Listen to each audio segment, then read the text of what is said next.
যেহেতু secretariat body আছে অর্ধেক, বাকি অর্ধেক হলো জেনারেল মেম্বার। তাহলে আমরা জেনারেল মেম্বার থেকে একজন নিব, সেক্রেটারিয়েট বডি থেকে একজন নিব।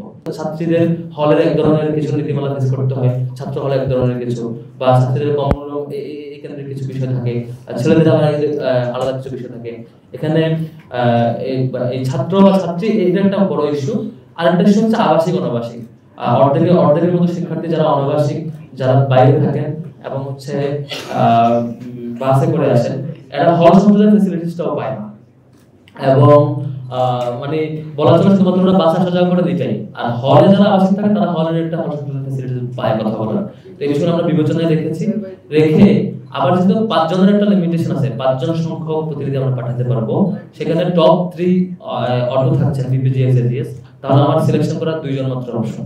সেটা আমরা কিভাবে করতে পারি? তো সেখানে আমরা আলাপে যেটা আসছে বা একমত হয়েছে সেটি হচ্ছে, যেহেতু সেক্রেটারিয়েট বডি আছে অর্ধেক, বাকি অর্ধেক হলো জেনারেল মেম্বার। তাহলে আমরা জেনারেল মেম্বার থেকে একজন নিব, সেক্রেটারিয়েট বডি থেকে একজন নিব, এবং সিদ্ধান্ত আলাপ করেছি। এবং সিদ্ধান্ত হয়েছে জেনারেল মেম্বার যেহেতু সবাই জেনারেল মেম্বার, এখানে কম্পারিজন করা কঠিন, তো যিনি বেশি ভোট পেয়েছেন সবচেয়ে বেশি সর্বাধিক, তাকে আমরা সিনেটে প্রতিনিধি হিসেবে পাঠাচ্ছি, তিনি হচ্ছে সালিকুন নাথ তামান্না। আর হচ্ছে সেক্রেটারিয়েট বডিতে কাকে করা যায় সেক্ষেত্রে আলাপ হচ্ছে বাকি 4 জন যেহেতু ঠিক হয়ে গেছে, একজন এমন হওয়া দরকার যে একদম এককভাবে বা সবকিছুতে অনাবাসিক শিক্ষার্থীদের প্রবলেমগুলোর জন্য তিনি দায়বদ্ধ। এই বিষয়গুলো দেখবেন, যেহেতু হল সংসদে অলরেডি হলের আবাসিক শিক্ষার্থীর জন্য দেখে অনাবাসিক শিক্ষার্থীরা এই ক্ষেত্রে বেশি প্রবলেম ফেস করে। আমরা সকল অনাবাসিক শিক্ষার্থী বাস কমিটি তাদের সাথে বসে ওনাদের প্রত্যাশার জায়গা এটা ছিল যে সব জায়গায় তাদের প্রতিনিধি থাকবে।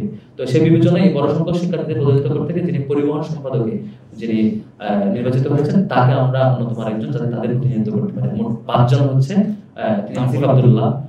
এই মোট 5 জন সিনেটে থাকবেন, বিপিজিএস এজিএস আর হচ্ছে পরিবহনে যিনি নির্বাচিত হয়েছেন আসিফ আব্দুল্লাহ, আর জেনারেল মেম্বার যিনি সর্বোচ্চ ভোট পেয়েছেন সালিকুন নাথ তামান্না। এই 5 জন হচ্ছে সিনেটে। আমি আশা করি সাংবাদিক বন্ধুদের ক্লিয়ার করতে পেরেছি। এর মধ্য দিয়ে আজকে আমাদের সংক্ষিপ্ত ব্রিফিং শেষ করছি। সবাইকে শুভেচ্ছা এবং সালাম।